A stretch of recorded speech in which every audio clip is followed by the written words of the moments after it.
At the White House, President Trump notified Japan and South Korea, allies and high-volume trading partners both, they would face 25% tariffs on all exports to the United States starting August 1st.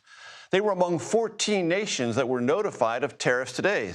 The markets, mostly two of the indices down, one up, fell about 1%, uneasily assessing, the markets that is, what may come next. Joining me from the North Lawn of the White House, Ed O'Keefe. Ed? Major, the deadline's been pushed back yet again. The goalposts have been moved. The president now says that trade deadlines are coming August 1st, which gives his negotiators about 4 weeks to go in their ongoing trade talks. And today he sent these letters, as you mentioned, to the leaders of Japan, South Korea, and a dozen other countries, essentially telling them in part, you're getting a 25 to 40% tariff, depends on the country.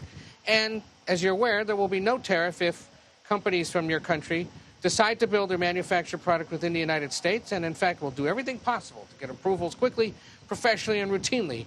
In other words, in a matter of weeks. And if for any reason you decide to raise your tariffs, the president tells the leaders of these countries, well, then whatever the number you choose to raise by them will be added onto the 25% or 35% or 40% we charge.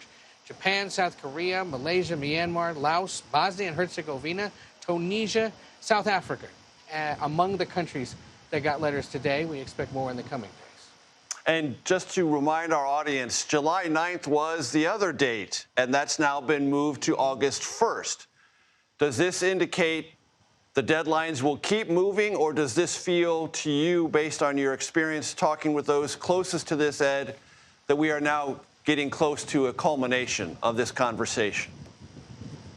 I think it's more the latter than the former, that the deadline's going to keep moving, as it has already a few times. Look, traditionally, trade negotiations with big trading partners like Japan or South Korea, India, Vietnam, the UK, and others take months, if not years, to finalize. They won't get done in 90 days, as he had vowed. That's just not possible, and it's not something that these countries allow for. For example, these were sent in the dead of night to mostly Asian countries.